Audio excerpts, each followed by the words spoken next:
किसानों और सरकार के बीच गतिरोध बरकरार है और किसान आंदोलन के दौरान एक युवा आंदोलनकारी की मौत के बाद तनाव और ज्यादा बढ़ा है।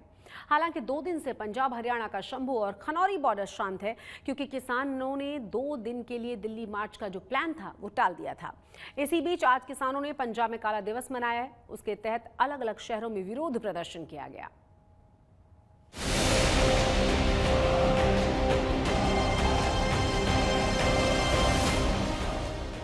खनौरी बॉर्डर पर एक युवा आंदोलनकारी शुभकरण सिंह की मौत के बाद भड़के किसान संगठनों ने आज सरकार के खिलाफ काला दिवस मनाने का ऐलान किया था।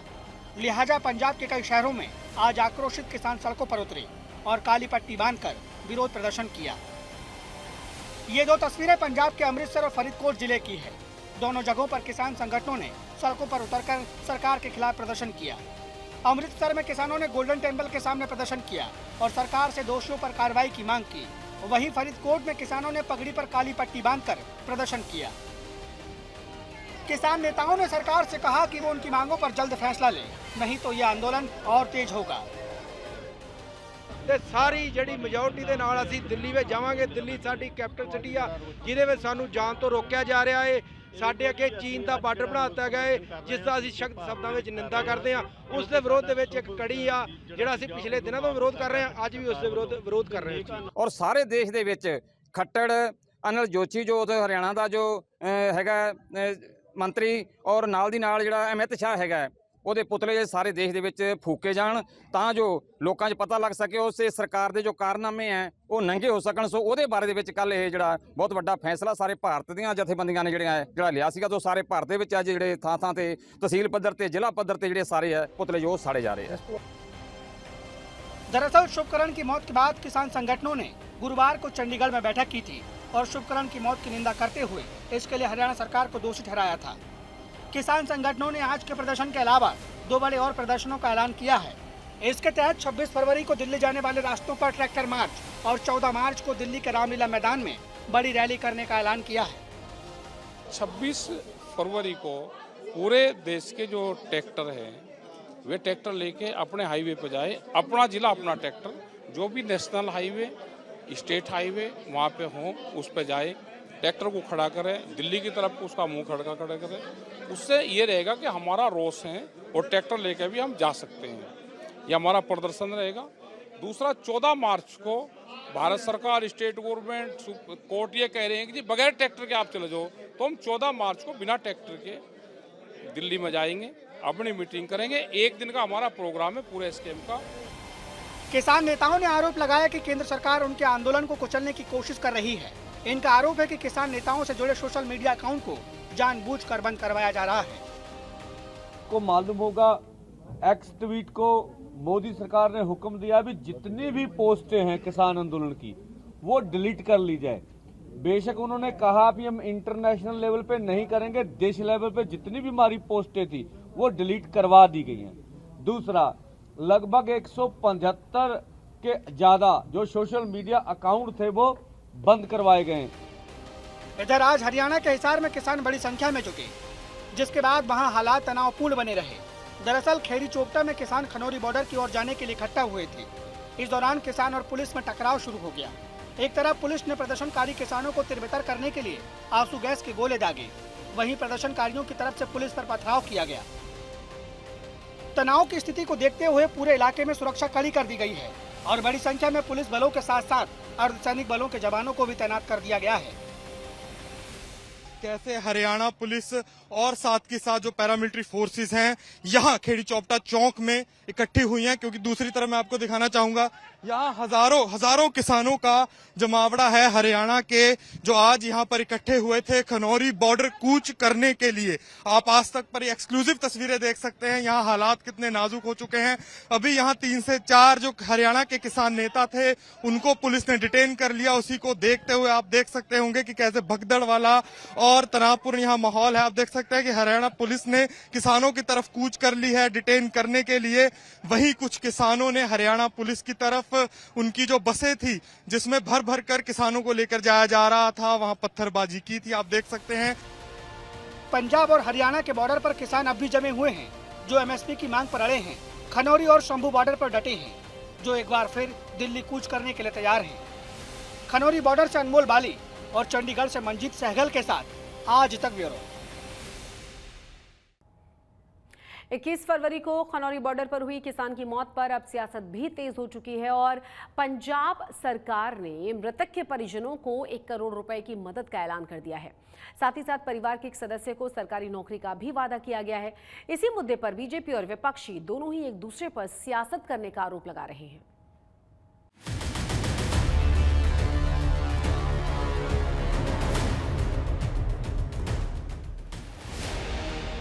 भटिंडा के रहने वाले किसान शुभकरण की मौत के बाद से सियासत भी तेज हो गई है। सियासतदान किसान की मौत को भुनाने से पीछे नहीं हट रहे हैं। तमाम पार्टियों के नेता सरकार पर हमलावर हैं। इसी बीच पंजाब के मुख्यमंत्री भगवंत मान ने किसान आंदोलन में मारे गए किसान शुभकरण सिंह के परिवार को 1 करोड़ रुपए की सहायता राशि देने का ऐलान किया है। परचा भी होगा पोस्टमार्टम तो बाद, परचा करके जांच करांगे ਤੇ ਜਿਹੜੇ ਅਧਿਕਾਰੀ ਜਾਂ ਜਿਹੜੇ ਜ਼ਿੰਮੇਦਾਰ ਨੇ ਸ਼ੁਭ ਕਰਨ ਦੀ ਮੌਤ ਦੇ, ਉਹਨਾਂ ਨੂੰ ਸਖਤ ਤੋਂ ਸਖਤ ਕਾਰਵਾਈ ਦਾ ਵੀ ਸਾਹਮਣਾ ਕਰਨਾ ਪਊਗਾ ਕਿਉਂਕਿ 2 ਕਿੱਲਿਆਂ ਦਾ ਮਾਲਕ ਸ਼ੁਭ ਕਰਨ ਕੋਈ ਫੋਟੋਆਂ ਖਿਚਾਉਣ ਨਹੀਂ ਆਇਆ ਸੀ, ਕੋਈ ਵੀਡੀਓ ਬਣਾਉਣ नहीं आया ਸੀ। पंजाब सरकार ने शुभकरण के परिवार को 1 करोड़ की मदद देने के साथ ही उसकी छोटी बहन को सरकारी नौकरी देने का ऐलान किया है। भगवंत मान ने कहा कि पंजाब सरकार किसानों के साथ खड़ी रहेगी। किसानों ने हरियाणा पुलिस पर गोली चलाने का आरोप लगाया, तो वहीं विपक्षी नेता भी सरकार पर हमलावर हैं। शहीद हुआ किसान, वहाँ पे संघर्ष हुआ, पुलिस ने आन के अंदर उसमें गोलियां चलाई और वो देखिए कि नजदीक से उसको गोली मारी। एक नौजवान शहीद हो गया, मैंने बड़ा दुख लगे। देखो नौजवान वो है जिन्हों ने देश के अन्न पैदा करके दिता। किसानों के उत्ते गोलियां चलाउणियां रबड़ बुलेट्स नाल कोई डेमोक्रेटिक सिस्टम नहीं है। चुनाव से पहले किसान आंदोलन को विपक्ष एक मौके के रूप में देख रहा है। इसलिए विपक्ष की कोशिश है कि वो किसानों को भरोसा दिलाए कि बीजेपी अन्नदाता की कद्र नहीं करती और विपक्ष उनका हितैषी है। उधर पंजाब किसान मजदूर संघर्ष कमेटी के महासचिव सरबंस सिंह पंडेर ने भी साथी किसान की मौत पर हरियाणा सरकार को चेतावनी दी है। आज एक को गोली मारी है, अगर इस पे कोई कार्रवाई नहीं हुई, कल को किसी नौजवान को फिर गोली मारेंगे। सवाल यह है कि आप पर्चा कीजिए, FIR कीजिए, फिर संस्कार होगा। तो यही हमारी आज की थी और जो बाकी आपने कमिटमेंट्स की थी वो पूरी करनी चाहिए। तो पंजाब सरकार जितना जोर परिवार के रिश्तेदारों के ऊपर लगा रही है, उतना जोर मांगों को, जो हमारी मांगे थी उसको हल करने के ऊपर लगा देती तो शायद समस्या का, और हम पूरी तरह कॉन्सेंट्रेट कर रहे हैं अपने आंदोलन के ऊपर। किसान की मौत पर सियासत के बीच सबसे बड़ा सवाल ये है कि आखिर किसान आंदोलन का अंत कैसे होगा। बातचीत से जल्द कोई समाधान निकल जाएगा या फिर आंदोलन और तेज होगा। आज तक ब्यूरो। खनौरी और शंभू बॉर्डर पर आंदोलनकारियों के हंगामे और पथराव के बीच जानकारी मिल रही है कि हरियाणा सरकार ने किसानों के नेताओं पर NSA लगाने का फैसला किया था, लेकिन इस फैसले को 12 घंटे के भीतर ही पलट दिया गया। ऐसे में सवाल अब वही है कि किसान नेताओं पर NSA लगाने के फैसले से हरियाणा सरकार ने क्यों पलटा अपना डिसीजन।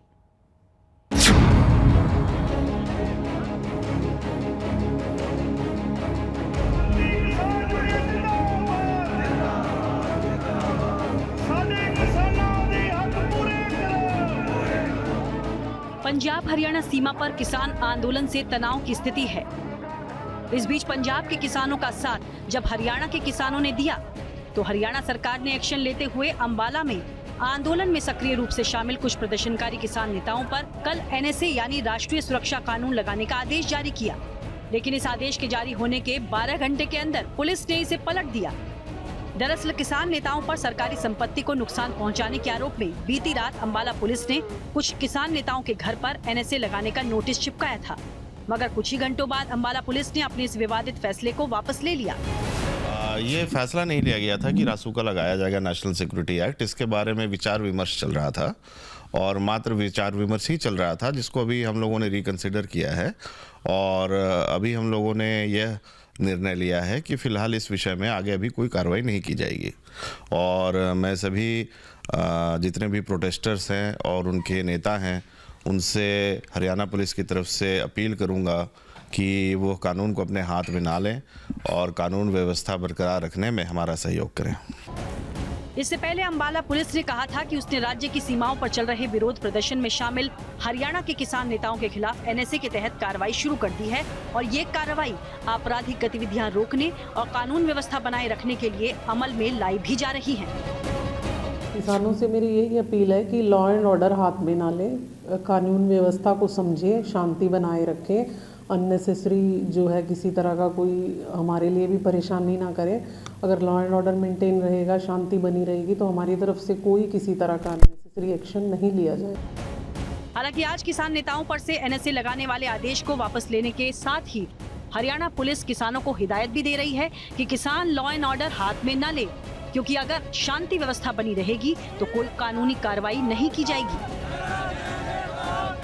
फिलहाल धारा 144 जो है वो लगाई गई है और उसी की पालना के लिए सख्ती बरती जा रही है और किसान प्रदर्शनकारियों से कहीं ना कहीं ये अपील भी कर रहे हैं कि वो लोग खुद जो है इस आंदोलन में हिंसा का रास्ता ना अपनाएं। दरअसल हरियाणा के किसान पंजाब के किसानों की तरह आंदोलन में सक्रिय रूप से शामिल नहीं हैं। ऐसे में हरियाणा के किसान नेताओं पर एनएसए लगाकर हरियाणा सरकार यहां के किसानों के गुस्से को भड़काना नहीं चाहती। शायद यही वजह है कि बीती रात आंदोलन में भागीदारी निभाने वाले किसान नेताओं के खिलाफ एनएसए की कार्रवाई सोच रही अंबाला पुलिस ने रातों रात अपना आदेश वापस ले लिया। अंबाला से कमलप्रीत सबरवाल के साथ ब्यूरो रिपोर्ट। एमएसपी की गारंटी को लेकर आंदोलन कर रहे किसानों की अगुवाई पंजाब के किसान संगठन कर रहे हैं। पिछली बार की तरह किसानों के आंदोलन में न तो पश्चिमी यूपी के किसान संगठन शामिल हुए हैं और न ही हरियाणा के। ऐसे में किसान संगठनों ने एकजुटता के लिए 6 सदस्यों की एक कमेटी का गठन किया है, जो किसान संगठनों के बीच तालमेल बैठाने की कोशिश करेगी।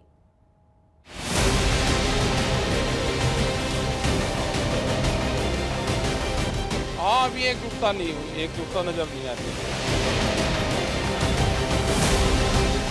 करीब 2.5 साल के बाद एक बार फिर से किसान सड़कों पर उतरने के लिए बाध्य हुए।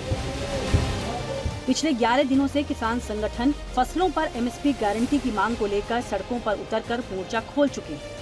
पिछली बार की तरह इस बार भी आंदोलन की अगुवाई पंजाब के किसान संगठन ही कर रहे हैं। लेकिन 2020, 21 और 2024 के किसान आंदोलन में सबसे बड़ा अंतर किसान संगठनों की एकजुटता है।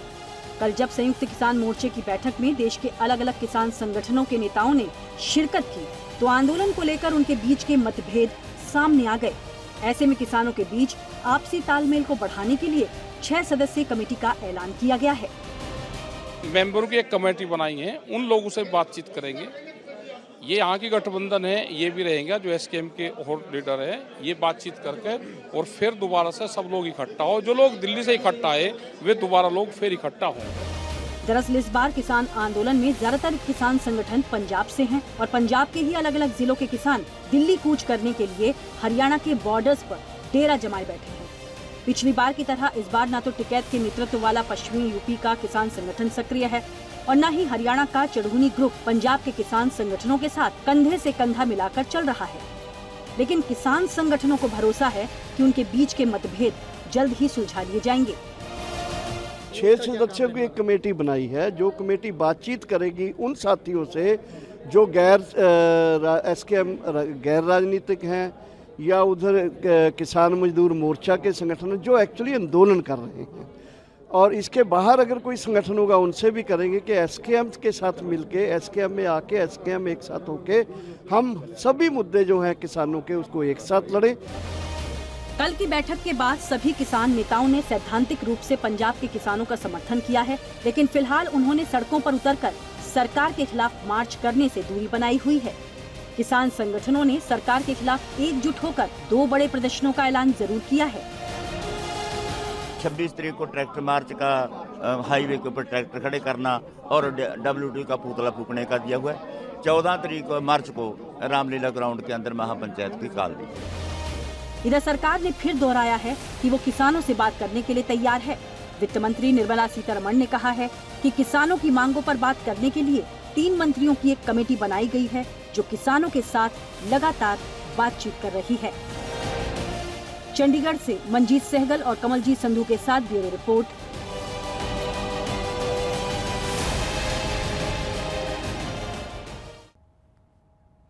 चंडीगढ़ में होने वाले रोज फेस्टिवल को लेकर तैयारियां अंतिम दौर में हैं। सेक्टर 16 के रोज गार्डन में यह खास आयोजन होना है और आपको बता दें कि इस रोज फेस्टिवल में लगभग 800 से ज्यादा गुलाबों की वैरायटीज को आप देख पाएंगे। साथ ही साथ बच्चों के लिए रंगारंग कार्यक्रम होगा। रात में सांस्कृतिक कार्यक्रमों की भी व्यवस्था की जा रही है।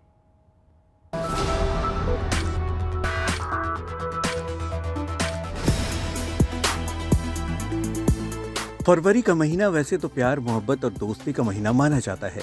इसमें गुलाब के फूलों का अपना ही महत्व होता है। ऐसे में चंडीगढ़ में आज से रोज फेस्टिवल की शुरुआत हुई है, जिसको लेकर लोगों में जबरदस्त उत्साह है। ये उत्सव हर साल फरवरी के महीने में मनाया जाता है। 52वें रोज फेस्टिवल 2 दिनों तक यानी रविवार तक चलेगा, जिसमें 800 से ज्यादा गुलाब के पौधों की वैरायटी का प्रदर्शन किया जाएगा। इस खास महोत्सव में रंगारंग कार्यक्रमों के साथ साथ सांस्कृतिक कार्यक्रमों का भी आयोजन किया जाएगा। चंडीगढ़ के सेक्टर 16 के रोज गार्डन में महोत्सव मनाया जा रहा है, जिसे देखने के लिए बड़ी संख्या में लोग पहुंच भी रहे हैं और मंत्रमुग्ध भी हो रहे हैं। हमें यहाँ पे बहुत अच्छा लग रहा है। आज पहला दिन है यहाँ का। मजा आ रहा है देखकर? हाँ जी, बहुत आ रहा है। मजा देखकर आ रहा है? फूलों को या फिर कल्चरल एक्टिविटी? कल्चरल एक्टिविटी ज्यादा मजा आ रहा है। बहुत अच्छी है। यहाँ पे हर तरह के कल्चर देखने के लिए मिल रहा है। जैसे मैंने यहाँ पे पीछे अभी कुल्वी कल्चर भी देखा, राजस्थानी कल्चर देखा, बहुत सारे कल्चर है यहाँ पे। और यहाँ पे तरह तरह के फूल है देखने के लिए, मतलब बहुत मजा आ रहा है। यहाँ पे जो कल्चरल प्रोग्राम है वो भी बहुत अच्छा है और जो अलग अलग स्टेट से जो आए हैं, डेकोरेशन है वो सब, और फूल भी बहुत अच्छे हैं। 25 फरवरी तक चलने वाले रोज फेस्टिवल में गुलाब के सैकड़ों रंग लोगों को आकर्षित करेंगे। इस फेस्टिवल में म्यूजिकल नाइट का आयोजन भी किया जाएगा, जिसमें पंजाबी और बॉलीवुड गायक लोगों का मनोरंजन करेंगे।